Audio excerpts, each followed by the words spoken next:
Good morning and welcome back. Well, the Right2Know campaign has raised a red flag over internet shutdowns in eSwatini. It's calling on South Africa's International Relations and Cooperation Department to intervene.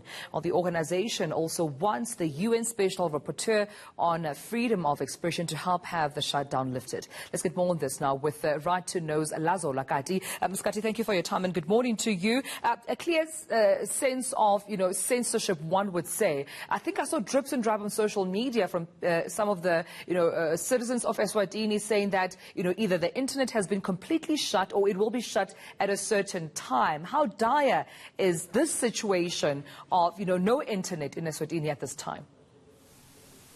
I think one of the things that we need to understand is that in the era of the fourth industrial revolution, and in an era whereby to get your voice into the global village, you have to have the internet. The situation is dire, especially with the pro-democratic protests happening.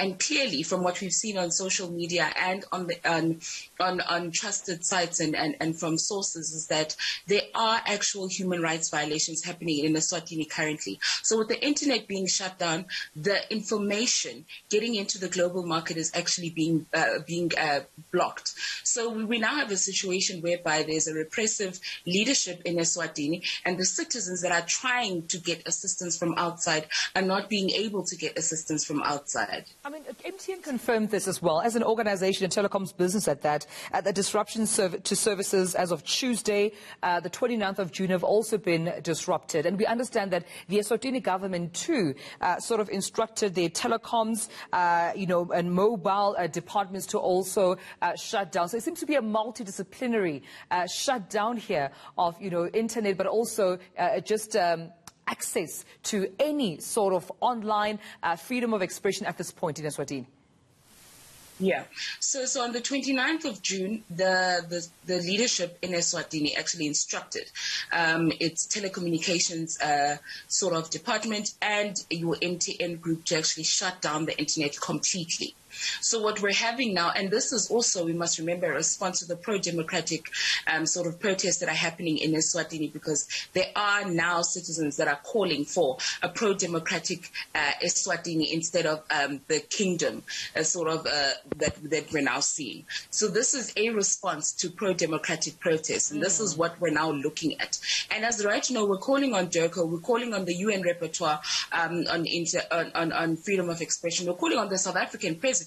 Because we must remember, for us as South Africa to get to where we are, we had the assistance of our neighbors. Therefore, this is the time for the African, for the regional neighborhood, in inverted commas, to also join in the call and have the leadership of Eswatini lift this internet ban and also definitely intervene in the human rights violations that are happening within Eswatini. Yeah, you're calling on also, not only the neighbors, but also an international, authorities to actually intervene here in lifting this ban, because it is a clear violation of, rights to access to information and freedom of expression. What do you think is the warning here that you're making to the monarchy and the Kingdom of Eswatini, that should they not adhere to lifting this ban? Because you're also calling on the leadership for King Mswati III to show true leadership here and lift this ban, as well as the King of Eswatini. But should they not, what is your warning to them?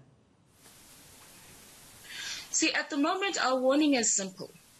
Stop and listen to your citizens. Listen to your people. As a leader, you're put there by your people. It is time for you to stop and listen. Adhere to what your people are saying. Or else, as a civil society, we are... Lazola, Kati seem to have lost you there, but definitely got you loud and clear, coming from the Right2Know campaign, calling for the lifting of the ban in terms of the internet in Eswatini.